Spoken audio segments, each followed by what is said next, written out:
आप जब तक हाउसफुल ना हो आप इलेक्शन करवा दें, एक चीज। दूसरी बात, मैं मलिक अहमद खान साहब का बड़ा मौतकिद हूं क्योंकि इन्होंने एक ऐसा सियासी कचरा जिसको डिक्की में भर के कहीं डंपिंग स्टेशन में डालना था, उसको डंपिंग की बजाय रिसाइकलिंग मशीन में डलवा दिया, और जिस रिसाइकलिंग मशीन में डाला आज वो बेल्जियम में दर पर्दा फिर रही है। गुजारिश ये सर, ये तो कोई बात नहीं है। अगर राना आफ्ताब बात कर रहे थे तो it was alright, but this is no quit.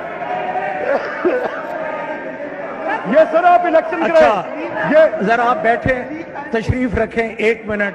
ये सर बात ये है, ये this is absolute nonsense.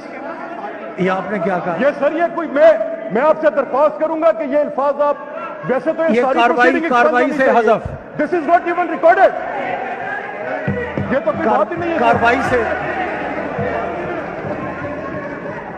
Sir मेरी दरख्वास्त है आप इलेक्शन कंडक्ट कराएं। Order in the house. मेरी एक बात सुन लें, मरियम बीबी, एक मेरी बात सुन लें। देखें